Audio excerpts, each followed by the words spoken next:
Olá, boa noite a todos. Bem-vindas ao nosso encontro Medita com a gente.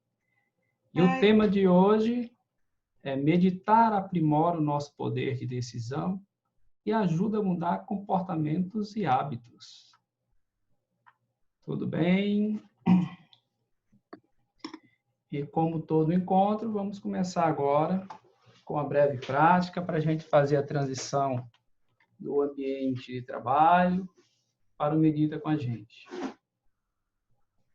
Então, os convido agora para sentar numa postura, coluna reta, soltar as mãos sobre as pernas, deixando-as repousar.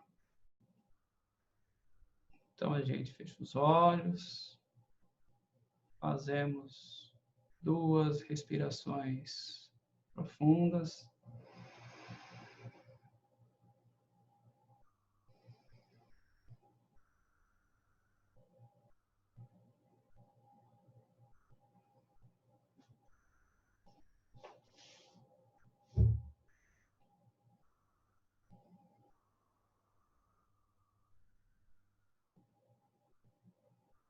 Levamos, então, a nossa atenção para o nosso corpo como um todo e nos perguntamos: como estou me sentindo agora?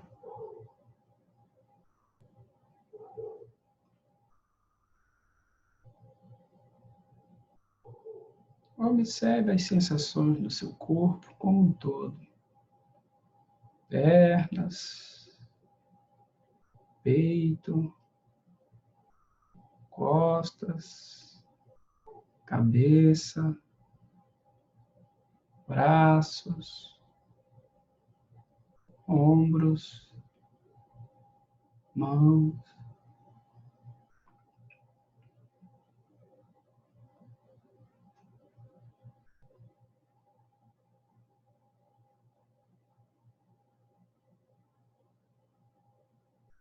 A pressão que faz sobre a cadeira.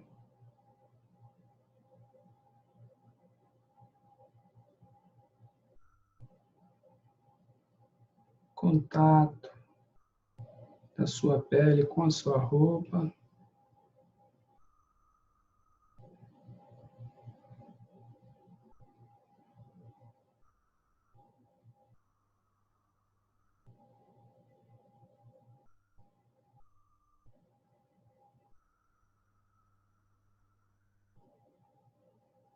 Voltamos então a atenção para o movimento da nossa respiração.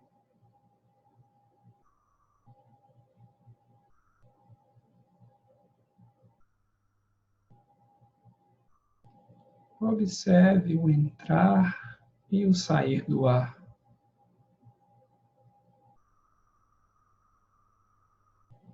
Observe a expansão quando o ar entra e a contração quando o ar sai.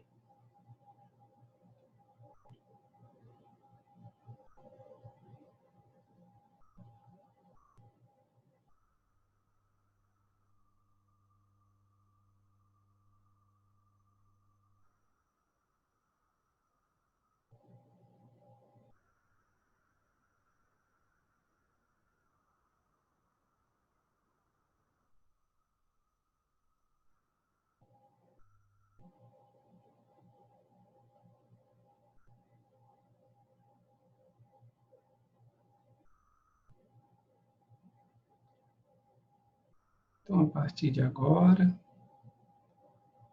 vamos fazer a seguinte contagem.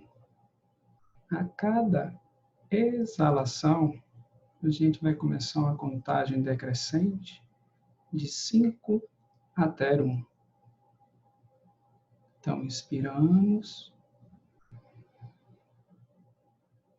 Ao soltar, contamos mentalmente 5. Inspiramos novamente. 4. E assim sucessivamente o ritmo natural da sua respiração.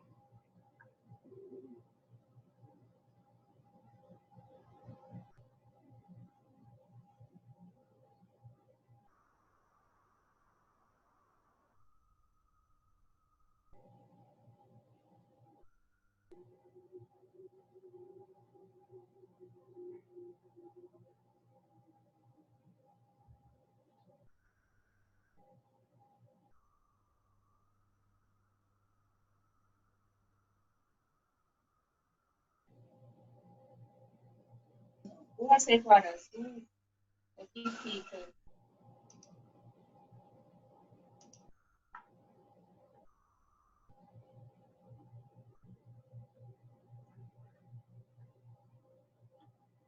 Fazemos, então, uma respiração profunda. E, em seguida, no seu ritmo, abra os olhos e se reconecte com o ambiente novamente.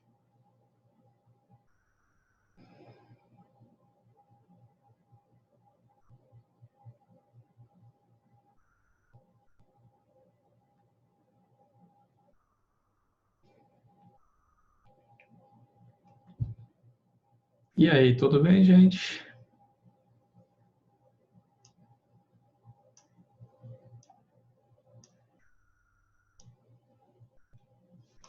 Alguém gostaria de falar alguma coisa antes de a gente começar o nosso tema? Ou trazer alguma dúvida já para o nosso tema, para a gente já abordar durante a explanação?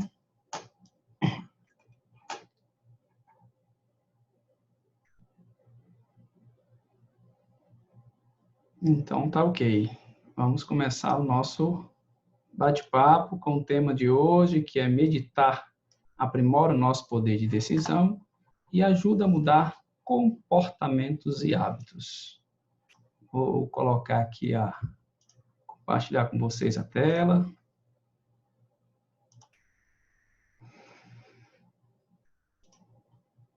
Ok, todo mundo vendo a tela aí?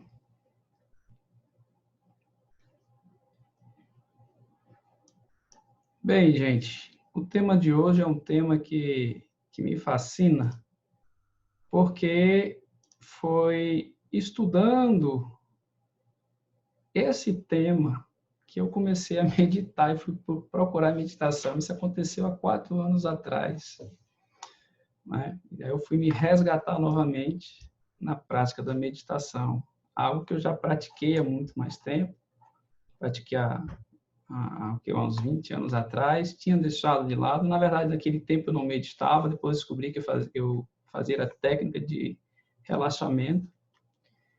E, novamente, estudando um pouco sobre neurociência, sobre o funcionamento do cérebro, o que era essa coisa chamada hábito, foi que eu me reencontrei e reiniciei as minhas práticas de meditação. E o tema que a gente vai trazer hoje, naquele tempo, há 4 anos e meio atrás, era um tema teórico. E hoje é um tema, para mim, teórico-prático, em que eu vivencio isso diariamente. Então, é um tema muito gostoso de se falar, pelo menos para mim. E espero que seja para vocês também. Então, a primeira pergunta que eu faço, o que a gente faz para iniciar o tema, é como a nossa mente processa as informações. E aí, eu faço a pergunta e coloco uma afirmação, a de que a meditação é um processo que nos ensina sobre a ciência e as técnicas de treinamento e educação mental. Quando a gente volta a atenção para o momento presente, intencionalmente, com abertura e não julgamento, a gente começa a desenvolver o hábito ou a consciência do que está acontecendo naquele momento. A gente começa a se aproximar mais de nós mesmos, a sentir o que passa dentro de nós, e o que passa dentro de nós está sempre relacionado a algo externo. Porque onde tudo nasce, nascedora de tudo é a nossa mente. E a nossa mente que gera interpretações em relação a tudo aquilo que a gente vive. Agora, como é que essa mente funciona? E como é que a meditação pode interferir nesse funcionamento, aprimorando a qualidade do processamento dessas informações? Na mente, a gente pode pensar, existe dois tipos de processamentos mentais. Tem um processamento mental inconsciente, que a gente também chama de mente inconsciente. Esse processamento mental inconsciente, em regra, a gente não tem acesso a ele. São informações que foram guardadas, relacionadas às nossas crenças, nossas experiências, à nossa cultura, nossos hábitos culturais, às nossas memórias da infância e entre outras coisas mais. Quando você aprende a andar de bicicleta, depois se torna automático. Esse conhecimento vai para a sua mente inconsciente. Quando você aprende, por exemplo, a fazer uma receita gastronômica, alguma coisa, você repete muito ela, ela se torna automática. Então, você ganha intimidade com aquilo. É como se essa atividade ela já fizesse parte de você. E para acontecer isso, você precisa ter as informações relacionadas a essa atividade lá no seu inconsciente. Oi? Ah, tá. Então, deixa eu só ver aqui um negócio. Espera um pouco. Epa. Tu falou que tá Estou sem acesso aqui. Pronto, encontrei o que eu estava procurando. Pronto, então, e a gente tem o outro processamento mental, que é o consciente. É quando a gente tem percepção, a gente percebe o que está fazendo, do início até o fim. E o que é isso?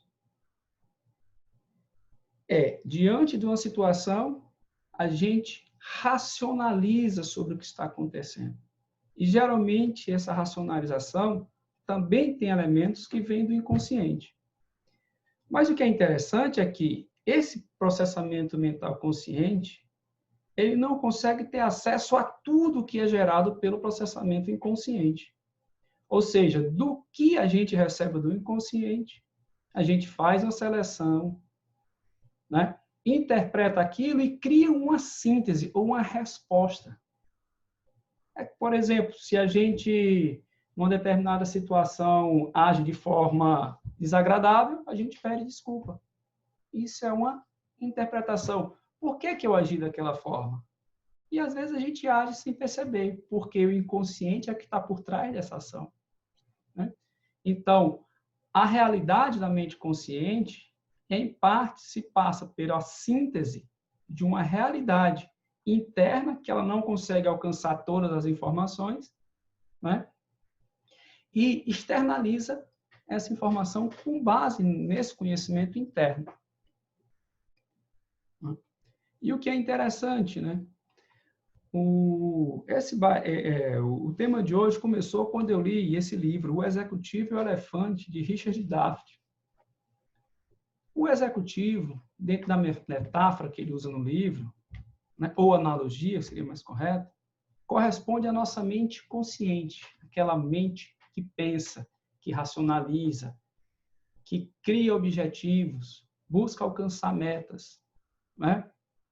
E o elefante seria o executivo, a mente inconsciente, a analogia da mente consciente, em que, para você mudar de rumo o que está guardado ali, ou essa massa do elefante, que é a metáfora da mente consciente, é muito difícil. Então, a gente precisa criar mecanismos para acessar esse conhecimento que está internalizado lá dentro dos nossos hábitos. Né?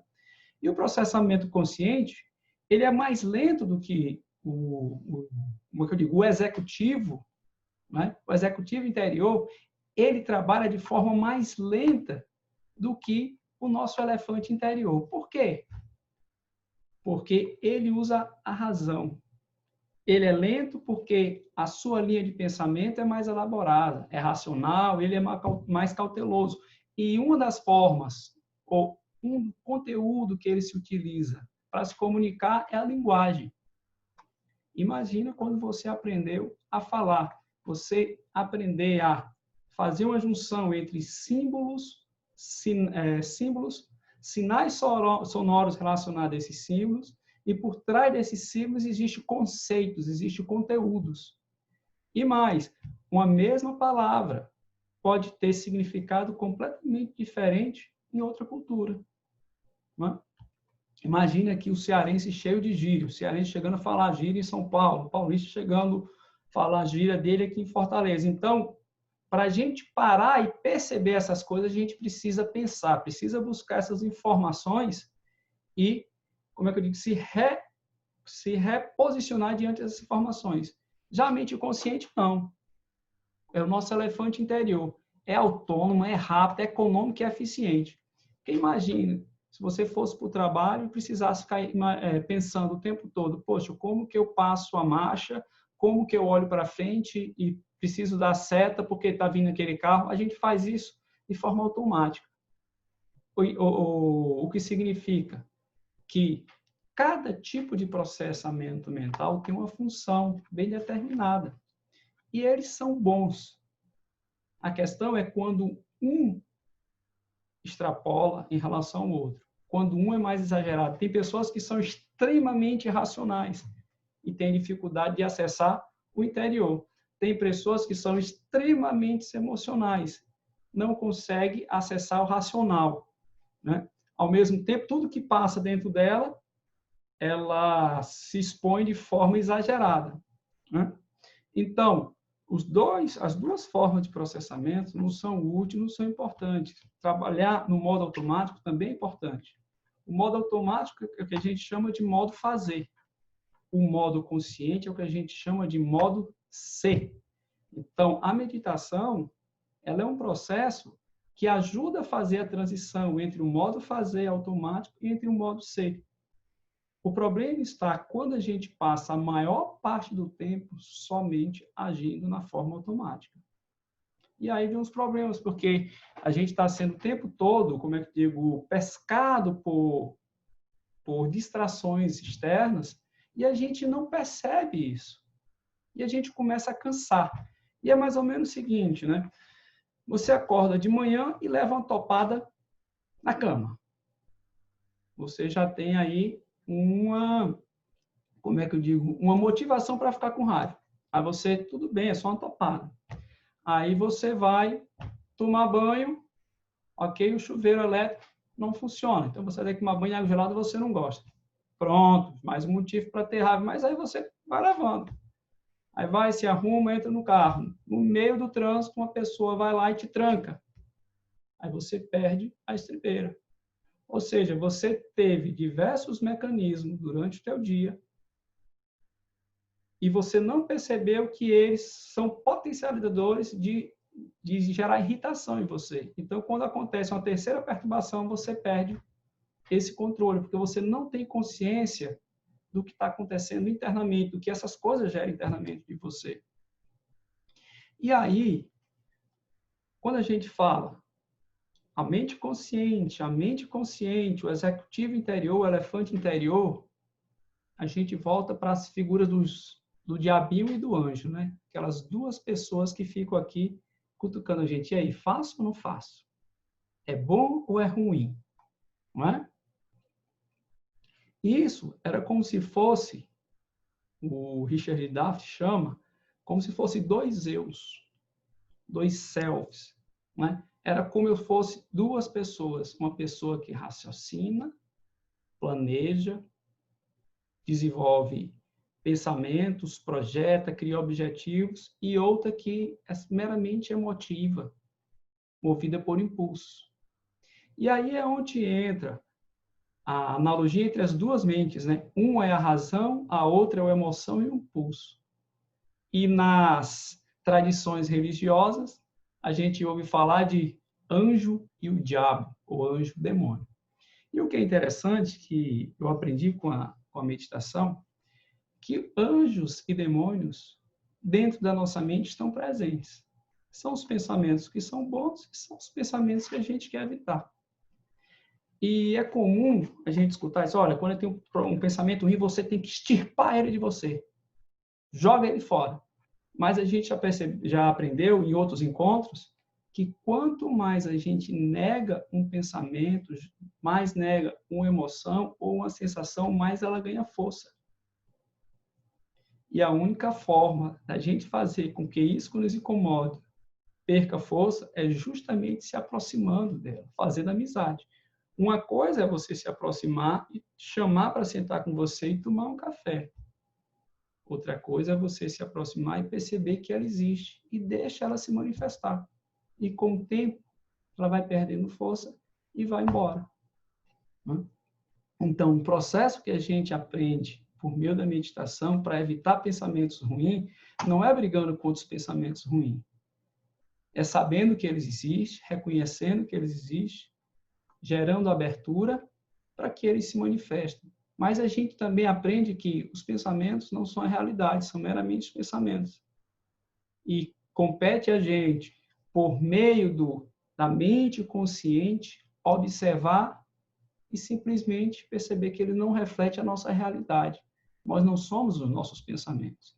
Agora, no momento em que eu deixo o elefante interior se intrometer nesses pensamentos, se identificar com ele, aí vem a movimentação inconsciente. Você se apega aos pensamentos e age como se eles fossem você.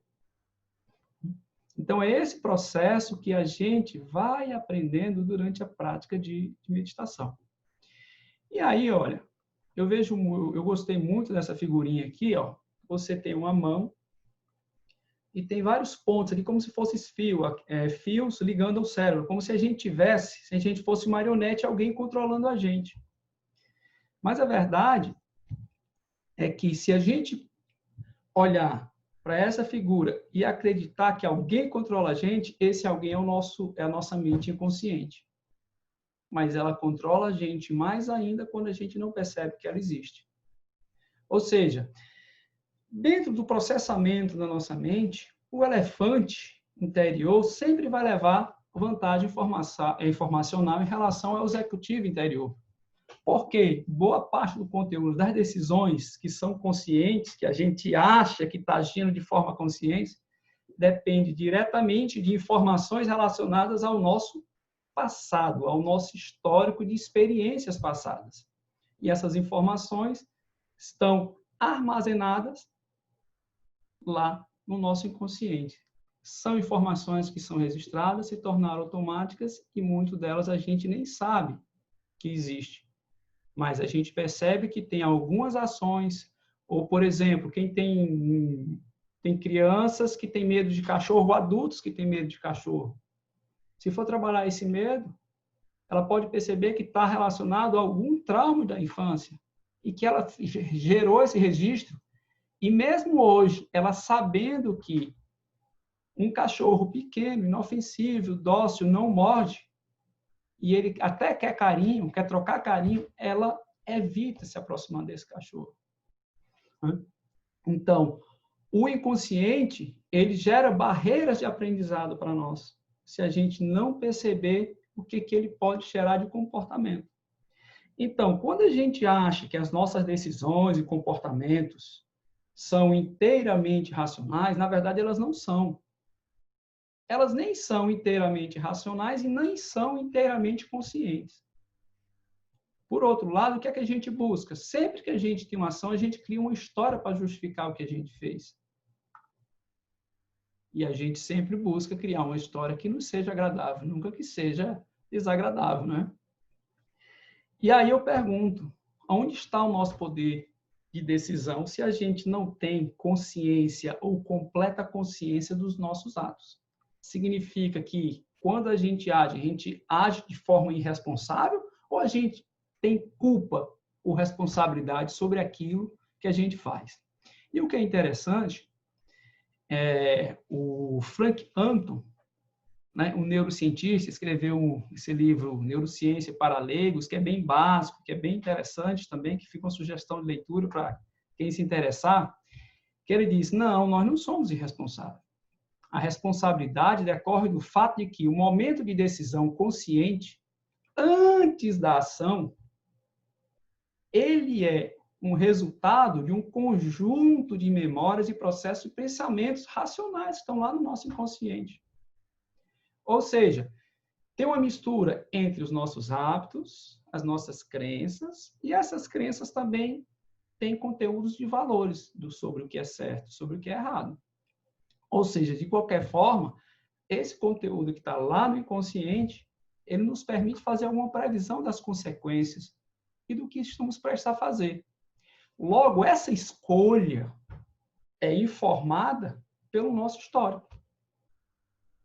Tudo aquilo relacionado às suas experiências, sua história de vida, suas memórias, seus valores, seus critérios para escolhas, está por trás dessa sua decisão. Só que isso não vai significar que qualquer decisão que você faça seja realmente livre. Ela nem é totalmente livre e nem é totalmente racional. Agora, nós somos responsáveis, porque essa decisão que a gente toma está por trás de um histórico que é a nossa história de vida. Quando a gente volta para o momento presente, é para reconhecer que nesse momento, quem pode estar dominando é o nosso inconsciente.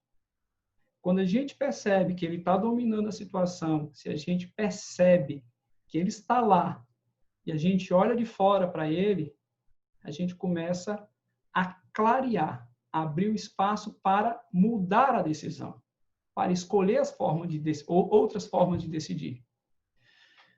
Por exemplo, eu costumo muito falar que o meu histórico foi uma pessoa que era muito brigona na infância, na adolescência e tal. E aí, eu comecei... Primeiro, eu preciso perceber que eu sou brigão. Primeiro aspecto. Pronto. Segundo, eu preciso perceber que quando eu estou diante de uma situação perigosa, eu brigo. E aí eu percebo que eu briguei. Essa é a primeira fase. Briguei. A outra fase é, eu estou percebendo que eu vou brigar e brigo. A seguinte é, eu estou percebendo que vou brigar e agora eu tenho uma escolha. Ou eu brigo ou eu saio. Ou então não brigo, mudo de ação. Isso acontece dentro de casa. Como que acontece? Há uma discussão entre marido e mulher. Então, os dois se irritam. Para ver essa irritação, existem alguns gatilhos que geram essa irritação. Na medida que a gente vai percebendo as manifestações desses gatilhos dentro da gente, há um processo de mudança de comportamento. Mas o comportamento em si a ser mudado é a última fase desse processo. Porque a primeira fase do processo é, primeiro, reconhecer que existe algo que lhe leva àquela irritação no relacionamento. A outra é que eu me irritei durante a DR lá do casal. Depois eu estou percebendo a irritação dentro de mim e ajo. Depois, a outra fase é, eu estou percebendo a irritação dentro de mim e agora eu tenho consciência que eu posso escolher uma nova forma de agir. É aí onde reside o poder da nossa decisão. Quando a gente foca no momento presente. O momento presente é aquilo que está passando dentro de nós. É aí onde entra a consciência. A gente trabalha com a consciência e deixa o modo fazer ou inconsciente em stand-by. Na verdade, deixa ele funcionar e você vira um observador dele. Só que você passa a informação para ele que tudo bem, você agia assim, mas hoje eu não quero mais agir assim porque eu percebo quais são os seus mecanismos e para onde você quer me levar. Mas a vida me provou que para onde você está me levando não tem sido boas escolhas. Funcionou tempos atrás, na minha adolescência ou na minha infância. E agora, na fase adulta, isso já não é mais importante. Na verdade, tem me gerado dificuldades de relacionamento e dificultado a minha vida como um todo. Então, é esse processo entre perceber o que é a mente consciente, como ela funciona, como o inconsciente gera informações para que a mente consciente perceba, mas para ela perceber, ela precisa estar com a atenção voltada para o presente, para o que está acontecendo no momento. E é por isso que, por trás desse processo, o segredo está no autocontrole.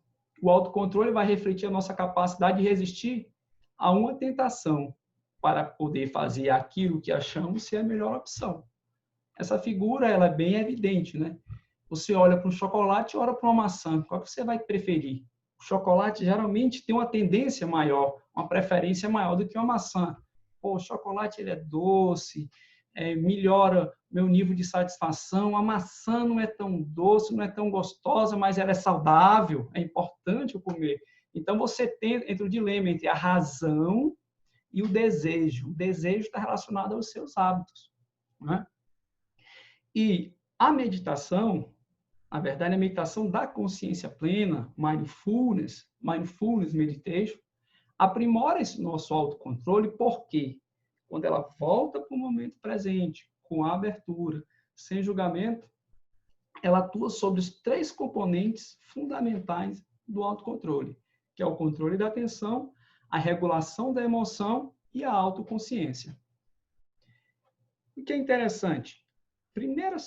Para a gente meditar, a primeira coisa que a gente aprende é melhorar a nossa atenção. Porque se a gente não melhorar a qualidade da nossa atenção, fica muito difícil perceber o que está acontecendo, porque a gente não consegue se concentrar. Então, aquelas práticas simples de contagem da respiração, de observar o movimento da respiração, são práticas que trabalham essencialmente a atenção. Na medida que a gente consegue melhorar a qualidade da nossa atenção, a gente começa a perceber que os pensamentos eles estão acontecendo. E a gente consegue perceber os pensamentos. Eles estão acontecendo, ao mesmo tempo a gente começa a diminuir a identificação com eles. A gente percebe isso como sendo um processo natural da nossa mente. Nossa mente pensa por si mesma. Então, a primeira dimensão da meditação é o controle da atenção. E todas as práticas de meditação trabalha o que é como é que eu digo? O link entre todas elas, a ligação entre todas elas é a atenção. É um foco, a gente constrói durante a prática um foco de atenção. Na prática de mindfulness, em regra, o principal foco é a respiração. A gente começa com a respiração e depois vai para o corpo. Sensações no corpo. E aí a gente também pode abrir isso para algum barulho externo, a gente pode fazer uma meditação voltando totalmente a nossa atenção para um som repetitivo e por aí vai. Se a gente consegue melhorar a nossa capacidade de atenção, a gente começa a perceber, a facilitar, perceber aquilo que acontece dentro da gente. Eu consigo, quando eu faço uma prática de consciência corporal, a gente até, no encontro passado, a gente fez uma prática dessa, quando a gente trouxe uma situação que é delicada, a gente começa a perceber que o corpo responde. Quando o corpo responde, a gente está falando de autoconsciência. Quando a gente percebe que o corpo responde, a gente está falando de autoconsciência. É outra dimensão da meditação, ou do autocontrole. Então, eu tenho atenção para melhorar minha qualidade da autoconsciência. Eu melhoro a qualidade da autoconsciência, significa eu estar aberto para o que está acontecendo, eu perceber os impulsos. Se eu percebo os impulsos, eu consigo melhorar a qualidade da minha emoção. Ou dos meus impulsos emocionais, é o que a gente chama de regulação da emoção, o autocontrole emocional, ou inteligência emocional. Está vendo como são vários termos que a gente escuta e são todos como se fossem quase que sinônimos. Ou seja, as 3 dimensões do autocontrole, controle da atenção ou controle atencional, regulação da emoção e autoconsciência são aprimorados pela prática da meditação. Porque a gente trabalha com foco, a gente trabalha com consciência dos pensamentos, do que está acontecendo na mente e do que a gente sente no corpo. E a gente aprende a perceber que o que passa na mente gera sensações no corpo e que sensações no corpo também geram pensamentos. Então, são elementos que se retroalimentam. Aumentou essa autoconsciência, a gente consegue perceber o que se manifesta e aí vem o momento da escolha.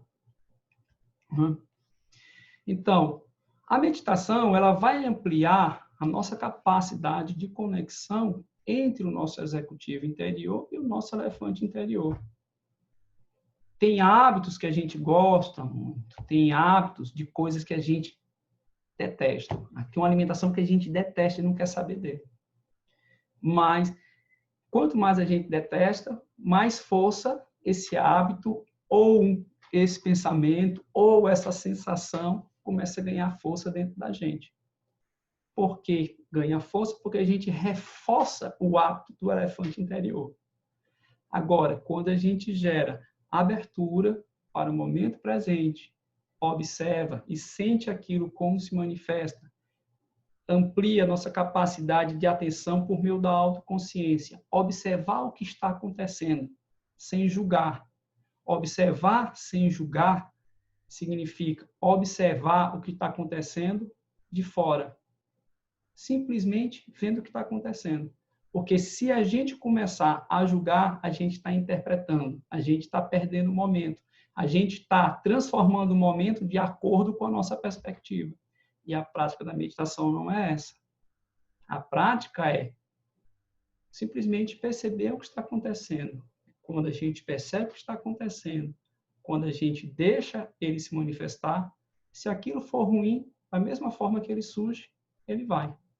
E, obviamente, né, gente, tem processos internos, às vezes traumas, que são mais difíceis de serem dissolvidos. Então, o processo ele demora muito mais do que coisas que são mais simples, né? É por isso que uma ferramenta, uma atividade extremamente importante para o autoconhecimento e a prática de meditação é a psicoterapia.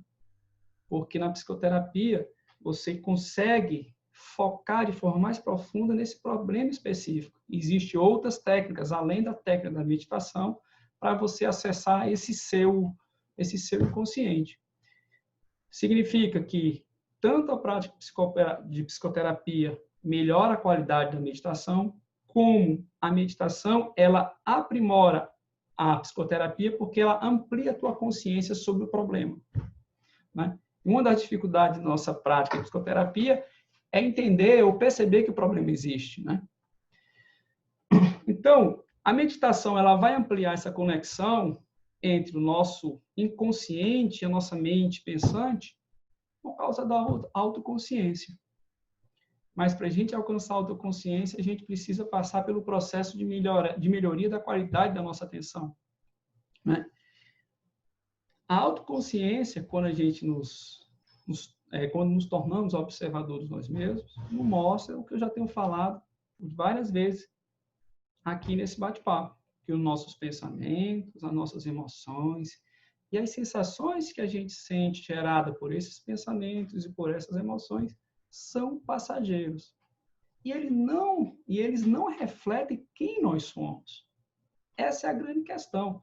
E a gente olha para você ver o que é a crença, né? Pau que nasce torto, morre torto. Não é assim que a gente fala na nossa cultura? E essa crença é uma barreira para a gente perceber que a gente pode mudar. Mas esse processo de mudança não é, como eu disse, não existe almoço grátis. Tudo exige um processo, exige um esforço. Então, o que a meditação ela permite, o que é que ela gera para você, né? Ou seja, é aquele espaço criado pelo momento presente, onde a gente está voltado para o que está acontecendo, com abertura, sem julgar, é o locus onde podemos escolher como agir, a como responder ao invés de simplesmente reagir por impulso. É nesse lugar que é uma construção permanente, que uma prática permanente, onde reside o poder do nosso executivo interior, do exercício desse autocontrole, do espaço para a mudança que a gente almeja, a mudança dos nossos comportamentos e dos nossos hábitos. Na verdade, esse é o ponto de partida, não é? O ponto de partida no qual podemos desenvolver a melhor versão de nós mesmos. Se a gente não alcança esse espaço de presença, a gente vai permanecer agindo com base nas nossas experiências do passado. E aí você pode estar perguntando, sim, então eu vou abrir mão do meu passado? Não. A gente não precisa abrir mão do passado. A gente só precisa saber onde ele gerou hábitos e esses hábitos não são mais adequados para nós hoje. E assim, a gente tem muito hábito. E a gente também não precisa mudar todos os hábitos. A gente escolhe aquele hábito que nos incomoda mais. Por isso que a prática da atenção plena, ela precisa de abertura, mas é um foco intencional. Você volta intencionalmente para aquilo que lhe incomoda, para aquilo que gera aversão, que gera dificuldade. E trabalha nisso. E tá bom, tudo bem. Sim, Henrique, e os outros hábitos? Tudo bem, faz parte da vida, é assim mesmo. E o que é mais interessante, porque nos leva a perceber que a vida é um pouco mais complicada do que a gente pensa, que os problemas existem, temos as dificuldades, que a gente não tem acesso a todo o conteúdo, né, que gera os nossos comportamentos, como a gente viu, e que isso também gera uma certa sensação de humildade e de que errar é humano, faz parte, porque se eu não me perdoar pelo que eu erro, como é que eu posso mudar? Porque a gente age, em regra, porque não temos consciência total sobre por que estamos agindo. A questão é a consciência. Eu vou agir, mas eu não tenho a real dimensão por que eu estou agindo. Mas inconscientemente essa informação está gravada. Porque você está agindo e a gente não tem acesso. Então, eu olho muito nessa perspectiva da neurociência, que demonstra essa limitação para a gente, para o exercício do perdoar-se, de amar-se um pouco mais, valorizar-se mais e criticar-se menos. Porque quanto mais a gente critica aquilo que a gente não gosta, aquilo que a gente não gosta ganha força. Mas quando a gente aprende a se perdoar por um erro, mas perdoar-se por um erro que a gente comete não é um salvo-conduto para continuar errando. E aí também vem a questão da autorresponsabilidade. Né? Então, é essa compreensão, né, que eu entendo que a meditação é um instrumento que resgata o nosso poder de decisão e pode melhorar a qualidade dos nossos comportamentos e hábitos. Então é isso, gente. Vou encerrar aqui a nossa apresentação, nosso conteúdo de hoje e abro espaço para quem quiser fazer alguma pergunta antes da nossa prática final.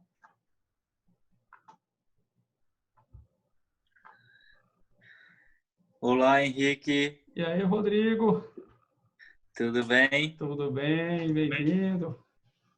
Rapaz, é o seguinte, eu achei muito interessante esse conteúdo de hoje, principalmente essa coisa da mudança, cara, que você pode promover com aprimorando essa capacidade de compreensão, né, do que está no seu elefante ali por trás das suas experiências anteriores, né? Uhum. Poxa, o que eu queria mesmo é só pensar assim junto aqui, se a prática de meditação, em quanto tempo mais ou menos você consegue, vamos dizer assim, dissolver alguns pensamentos que te incomodam, vamos dizer assim? Essa é a minha pergunta. E mando um abraço a todos. Excelente pergunta, Rodrigo. Na verdade, esse tempo, quando a gente começa a meditar, a praticar, é algo que a gente menos precisa se preocupar. Porque o que mais vale dentro da prática da meditação não é o resultado. A gente não medita para buscar resultado. A gente medita para vivenciar o processo. Porque se a gente entra para meditar para buscar um resultado, a gente perde o momento presente, a gente começa a conceitualizar, a gente começa a projetar. E na minha prática tem sido interessante. Quando eu comecei a meditar, no começo eu queria ter um objetivo de relaxar e sentir-se bem. E depois eu fui perceber que o melhor momento de meditar é quando eu estou realmente irritado, ansioso e a cabeça fervendo. Porque eu tenho muito que meditar. Meditar quando está bem é muito fácil. Ou seja, dessa perspectiva, era como se fosse meditar, é uma forma de fugir da realidade. E não é isso. E aí o que acontece? Quando você senta para meditar, você abre espaço para o que acontecer está ali. Você está lá simplesmente observando. E se você tiver pensamentos ruins que você queira evitar, eles vão surgir dentro da prática. Se você evitar esses pensamentos, você perde a prática, porque você projeta, você evita.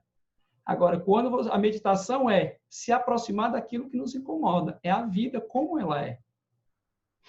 E aí não existe um prazo determinado para a gente trabalhar, para que essas coisas aconteçam. E se a gente entrar na prática pensando nisso, a gente perde justamente o que a gente quer, que é o processo. Na minha vida foi mais ou menos assim. Tem algumas situações hoje, por exemplo, uma vez saí para comprar material de construção na loja, cheguei lá, olhei o preço errado, e aí, decidi que ia comprar na outra. Aí cheguei na outra loja, vi que o preço era mais caro do que na outra. E quando eu voltei de novo, vi que nessa que estava lá era que era mais caro, porque eu olhei o preço errado depois que eu fui descobrir. E aí eu estava com um amigo, ele começou a rir, cheguei e olhou assim, cara, tu não está irritado, não? Olhou para mim e disse, tu não está irritado, não? Aí eu não sei por quê. Naquele momento, eu não me irritei. E era algo como assim, eu quero me irritar e eu não consigo. O que é interessante, é um estado mental diferente de tudo. E isso você vai vivendo na medida que vai praticando. Tem situações que você está num estado de tranquilidade, que a gente consegue construir, isso com a prática regular, que você percebe que era para você agir, e você não age, você simplesmente fica lá observando. Aí você pergunta, Henrique, e agora? Não era para eu agir? Pô, tu está no momento, tu está no presente, tu tem a opção de escolha, se tu quiser agir, tu age.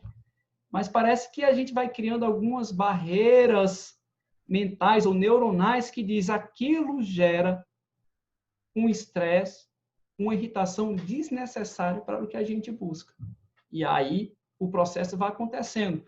Cara, é interessante, porque entra no processo, deixa ele ir. Tem dia que tu tá aqui, como é que eu digo aqui em casa, as meninas estão paltruando, né? Pá, pá, pá, pá, pá, pá, pá, e você tá bem. Você não tá deixando se levar por tudo que está acontecendo. Aí eu te pergunto, e quando é que eu vou alcançar isso? Justamente, quando você pensar em alcançar eles, você perde. Porque a questão não é alcançar, a questão é estar. O processo é o estar no momento, deixar as coisas acontecer, é onde floresce. Se a gente busca, a gente perde o momento. Se a gente pensa no passado, a gente perde o momento. Se a gente foca no futuro, a gente perde o momento. Significa que eu preciso pensar no futuro, mas eu não posso me deixar ser levado por um pensamento que só me leva ao futuro, porque o meu futuro precisa do meu presente. Significa que eu não esqueço o meu passado, eu relembro dele, mas eu também, se eu me deixar levar só pelo passado, eu estou agindo com base no meu passado. Eu perco o presente.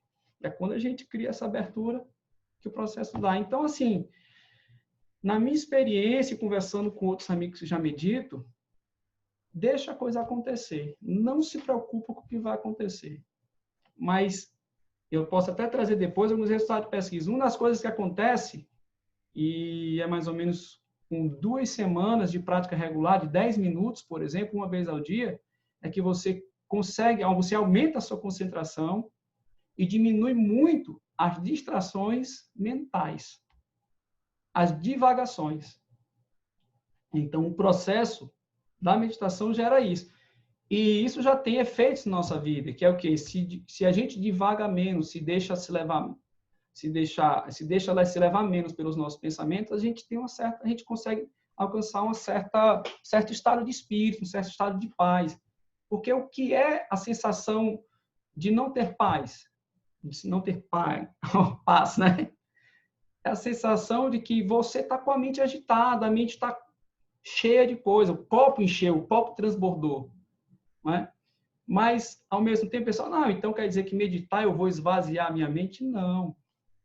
A questão é que você não vai reforçar aquilo que te incomoda. Aquilo que te incomoda, você deixa vir. Quando ele vem com abertura, ele para de te incomodar. E esse é o processo. O processo vai acontecendo e a gente como eu disse, a gente entra no fluxo, não se preocupa com o resultado do fluxo. Se você tem um objetivo para meditar, o objetivo ele nasce antes da prática. Eu quero melhorar minha qualidade de vida, a forma de relacionar com as pessoas, aumentar minha produtividade, mas para aumentar minha produtividade eu preciso ter mais concentração. A meditação gera isso? Gera. Mas se você coloca, hoje eu quero ter produtividade, hoje eu vou produzir, então eu vou meditar para relaxar e aumentar a produtividade. Você perde a prática, porque você não está deixando o momento ser o que ele é. E é a abertura para o momento, deixando ele ser o que ele é que gera todos esses benefícios. Né? Eu acho que é isso. Consegui responder? Conseguiu, sim. Ficou perfeito aí. Eu acho que foi bem legal mesmo. Obrigado. Valeu. Alguém gostaria de fazer mais uma pergunta antes de a gente ir para a nossa prática final? Oi, Henrique, tá me ouvindo? E aí, Roberta? Só uma pergunta do que você falou aí, só para esclarecer. Quando vem o pensamento que não queremos? Que chega um momento que você tem a consciência que você não quer ter esse pensamento, mas ele vem, né? E às vezes algumas leituras aí existe, faça isso, faça aquilo. O que você orienta de uma forma mais prática, não é? De o que fazer, porque assim, eu não quero que venha esse pensamento, certo? Então, assim, eu começo a um processo de meditação e esse pensamento não sai. Então, eu vivencio ele, só que ele me incomoda muito. Eu me fiz entender na pergunta o que fazer com esse pensamento, que ele vem, que você não quer, mas ele se instala e lhe atrapalha de você entrar num processo, vamos dizer assim, de meditar. Olha, se esse pensamento ele surge, é porque você está com uma aversão absurda a ele. Pelo menos é que eu tenho entendido, que eu venho entendendo. E nas minhas práticas de meditação também surgem pensamentos, até mesmo sentimentos ruins. Aí a questão é, você está preparada para se relacionar com ele? Se você não está preparada, o que é que eu sugiro? Se aproxima um pouquinho dele e vai aos poucos. Vai se aproximando aos poucos desse pensamento que você não gosta. Agora, se é muito difícil, às vezes a gente muda de foco. Pode mudar o foco da prática. Se a gente está, por exemplo, se você é cristã e for praticar meditação cristã, a gente aumenta a intensidade do mantra. Né? Se a gente estiver meditando dentro da perspectiva do mindfulness, né? Tá difícil ficar só observando a respiração, então a gente começa a inserir práticas de contagem. Isso para tentar evitar nesse momento que você não está em condições de se relacionar com ele. Agora, não tem como a gente fugir. E quanto mais a gente evita, mais forte ele vai ficando. Então, vai chegar um momento que essa evitação vai cobrar o seu preço. Então, a forma mais simples de resolver o problema é enfrentando o problema de frente. Não tem como fugir. E se ele te gera tanto estresse, provavelmente é porque você não conhece direito as causas dele. E a única forma de você conhecer alguém, de você se aproximar de quem você não gosta, é conhecendo essa pessoa. E se você quiser se aproximar dela julgando, você perde essa pessoa porque você projeta algo que está dentro de você. Então, É a mesma coisa quando você olha para a pessoa e você sente aquela, eu não gosto dela, porque ela me incomoda. E aí depois você começa a se aproximar dela, começa a conversar com ela, e aquela pessoa se transforma. É uma pessoa que você não sabia que era tão bacana para se conversar e que se tornou uma grande amiga. E esse processo é o processo que a gente precisa ter com nós mesmos. Nossos maiores inimigos somos nós mesmos. Nossas maiores fontes de infelicidade e de irritação é aquilo que mora dentro da gente. A gente está cheio de memórias, de hábitos, gerados por uma relação social, trocas na infância, que a gente não sabe. E às vezes a gente não precisa nem saber disso, a gente só precisa se relacionar e gerar uma nova informação. E aí eu vou falar no próximo encontro sobre emoção e como a emoção ela transforma o nosso cérebro, porque esse papo aqui ele ainda tem umas ramificações que é bem interessante, né? Então, Roberto, eu não sei se eu consegui te responder aí. Não, Henrique, foi show. Show mesmo. Isso aí que você falou, que é um despertar do que você falou, eu percebi no que eu venho praticando, que acontece dessa forma mesmo que você falou. E quando a gente está no processo, muitas vezes não conseguimos perceber. É preciso, às vezes, alguém de fora vir e falar, e aí conseguimos compreender melhor. E assim, o que você falou realmente é assim mesmo que acontece. Valeu, brigadão. E assim, é por isso que é importante a gente ter pessoas, né, preparadas para a gente conversar, né, dentro da tradição contemplativa, é o mestre da meditação, aquele cara mais antigo, né, que a gente se reporta, mas hoje a gente tem a figura do psicoterapeuta, que trabalha com isso, estuda esses problemas, tem essas vivências, e é o profissional também adequado para a gente, né, trabalhar essas coisas que a gente vem sentindo. E para você ver, né, a meditação ela te leva a perceber melhor isso. E se tem dificuldade de enfrentar isso, a gente consegue ir para um profissional para trabalhar isso. Se você não meditasse, você talvez não identificasse. Então, é uma coisa ajuda a outra, uma vai se complementando, não? Então, elas se interligam. Tanto que a meditação é das práticas agora, é a prática presente em todas as psicoterapias de terceira geração. Então, gente, vamos para a nossa prática final, então. É incrível como a gente não consegue obedecer o tempo, né? Ou seja, eu. Né? Então, vamos lá. Vamos fechar os olhos, ficar na posição sentada ou deitada. O essencial, o fundamental é a coluna ereta. O queixo fica um pouco, levemente inclinado para frente. Mãos relaxadas sobre as pernas, próximo aos joelhos. Façamos, então, 3 respirações profundas.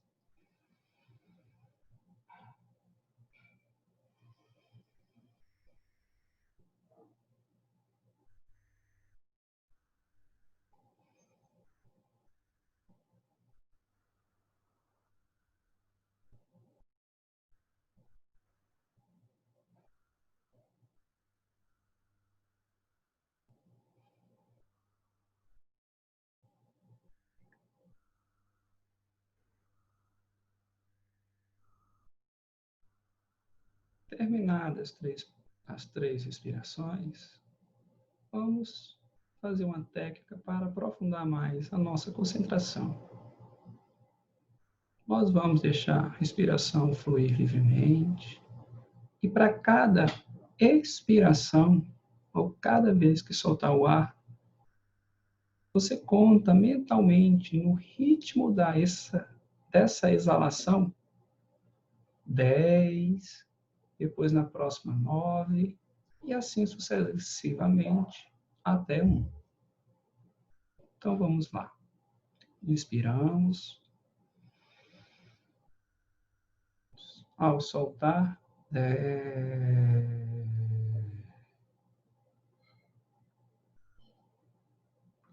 Então, seguimos contando até 1, no ritmo natural da sua respiração.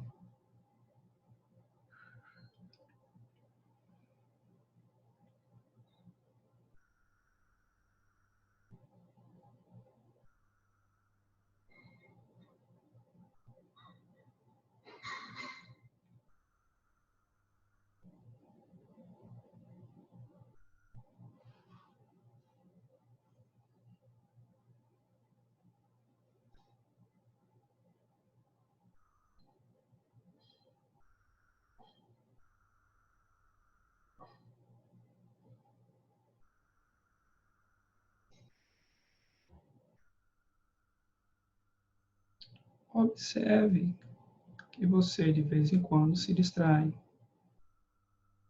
Isso é natural. O mais importante é perceber que distraiu-se. Percebeu, gentilmente retorne ao foco de atenção. Não precisa julgar ou criticar ou se desmerecer porque perdeu o foco da atenção. As distrações ou a presença delas é que aprimora a nossa prática.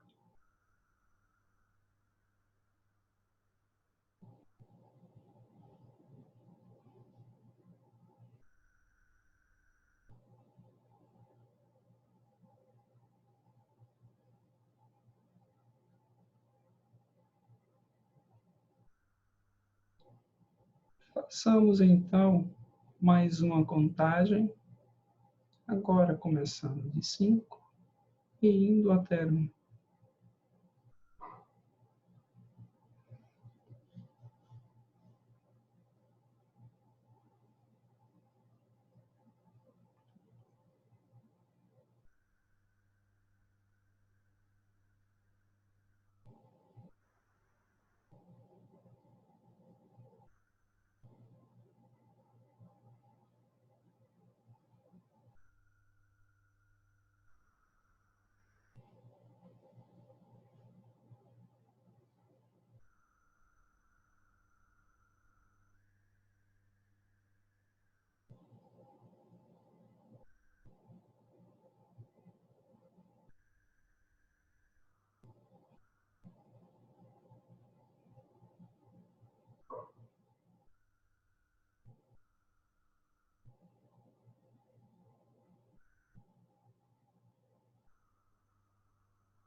Traga agora a imagem de um local, de um ambiente em que você se sinta bem. Pode ser na sala de estar, escutando música. Pode ser sentada na areia da praia, observando as ondas. Pode ser em qualquer lugar, desde que esse lugar você se sinta bem nele.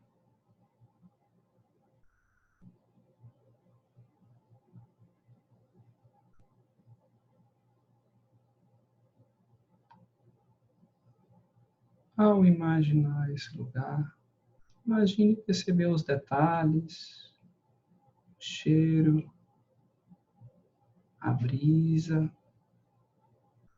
as sensações de calor, de frio, sensação de alegria, de bem-estar.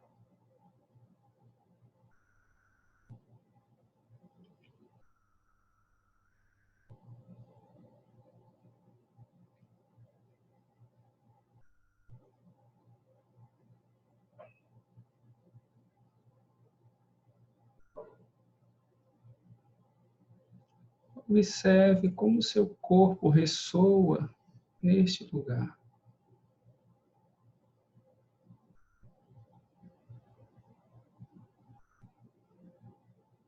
Como a respiração flui.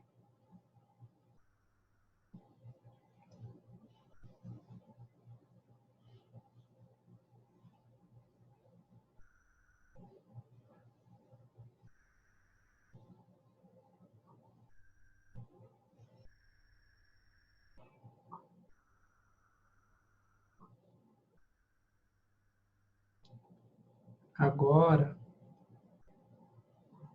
lembremos uma situação que nos incomodou, mas que seja uma situação não muito difícil. Irritação pequena. Não precisamos de nada muito complicado agora. A gente só precisa perceber como é que o nosso corpo reage. A gente perder o medo de começar a se relacionar melhor com aquilo que surge. Então imagine agora uma situação que você teve nos últimos 5 dias, que lhe trouxe uma certa sensação de mal-estar, mas não mal-estar muito grande. Relembre essa situação.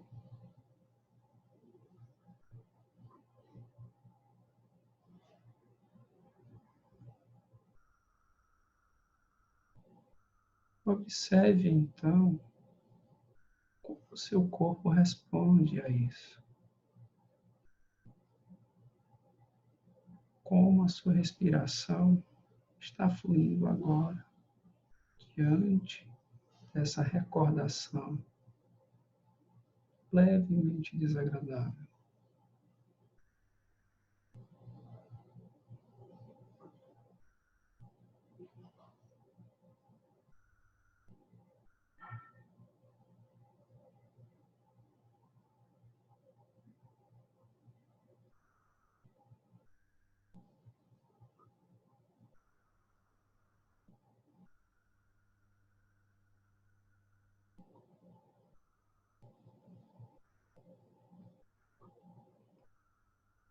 Então, agora, a gente volta a nossa atenção novamente para a primeira imagem, aquela imagem de bem-estar, de segurança que a gente construiu inicialmente.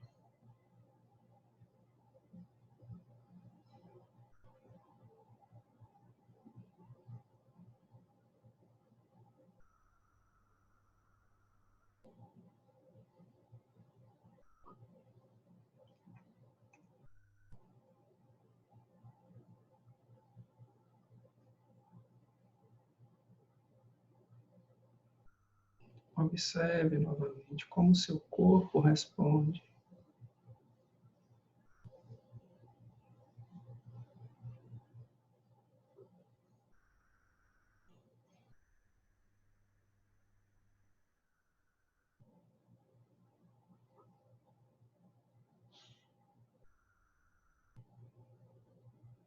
Façamos então agora 2 respirações profundas.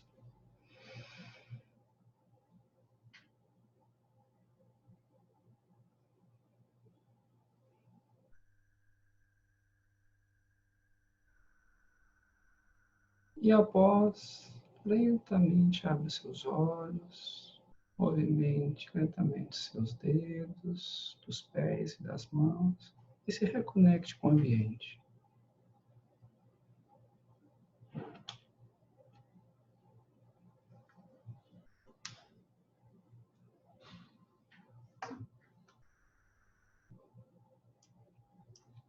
E aí, gente, tudo bem?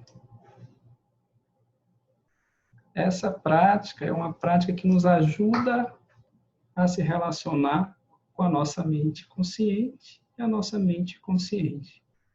A mente consciente, ela se manifesta dentro da gente por meio dessas sensações. Então, partindo da pergunta da Roberta, quando surgem esses pensamentos que a gente quer evitar, uma das formas para a gente começar essa prática é construir, é uma possibilidade, existem outras, né? Construir essa imagem, a imagem de um ambiente seguro, que a gente se sinta bem, né? Que a gente se sente à vontade. E aí depois a gente vai se aproximando da imagem, ou desses pensamentos, ou dessas sensações que nos incomodam. E vai se aproximando lentamente dele. Se ficar muito difícil enfrentar, volta de novo para essa imagem de segurança. E observe como tudo nasce na mente. A nossa mente cria a sensação de algo que não está acontecendo. De fato, a gente consegue construir, a nossa fisiologia responde a uma situação que a gente constrói na nossa mente. Então, aprender o funcionamento da mente consciente e da mente consciente, como elas se relacionam, né? Essa é, como é que eu digo, essa é a competência da meditação, é vivenciar ao vivo e a cores como a neurociência explica essas coisas que acontecem com a gente. Então, a mente consciente é a que percebe. A inconsciente, geralmente, ela está gerando manifestações no corpo. Então, quando a gente aprimora a percepção de perceber, ou perceber, se percebendo o que está acontecendo, a gente começa a fazer as pazes entre a mente consciente e a mente consciente. E é nesse espaço que a gente começa a melhorar a qualidade, ou que a gente aprimora o nosso poder de decisão. E essa prática ela é bem ilustrativa dessa forma de se relacionar. Alguém gostaria de fazer alguma pergunta?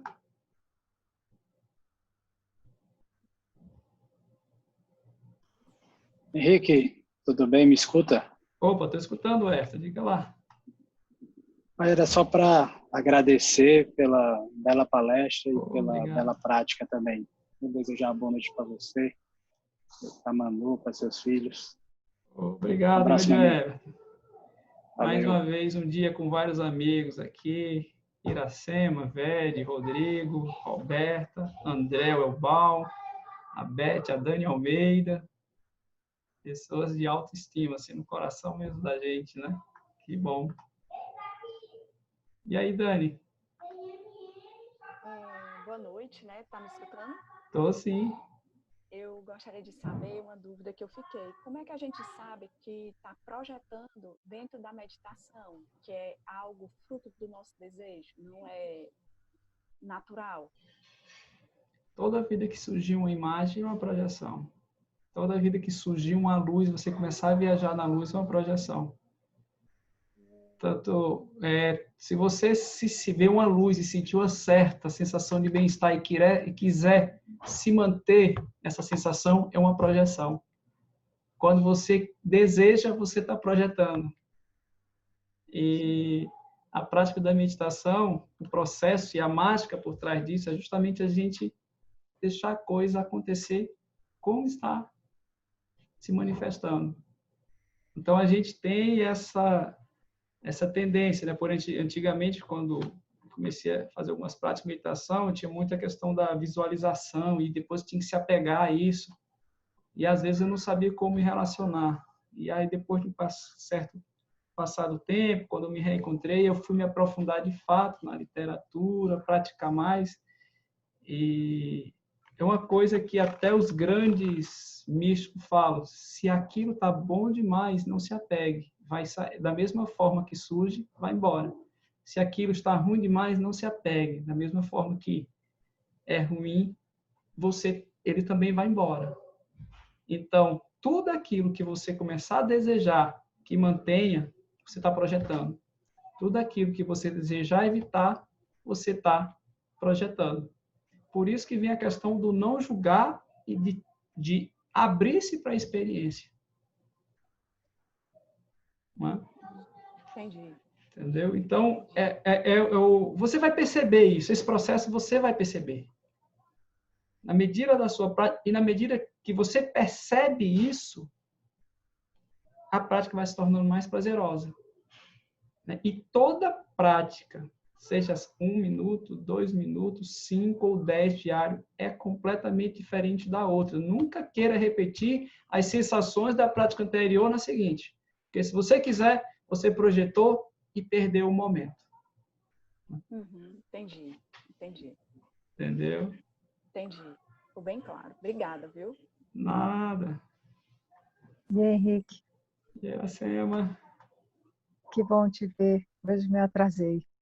Mas, de qualquer forma, precisava concluir com você. Oh, beijo. Tá? Vamos lá, vai me ensinando. Tá? Vamos sim. Toda quarta-feira a gente está aqui nesse bate-papo, trazendo um tema provocante e legal, e fazendo uma prática relacionada com o que a gente está discutindo, né? Uhum. Olha aí, rapaz, André Elbal, minha professora de Hot Yoga lá de São Paulo. Obrigado, Henrique. Estava precisando muita companhia boa hoje. Obrigado pela condução. Que bom. Então, gente, me despeço de vocês hoje aqui com saudade já da próxima quarta. Fique com Deus, uma ótima semana e até lá. Para você também e toda a família. Beijo grande. Obrigado, tchau. Tchau.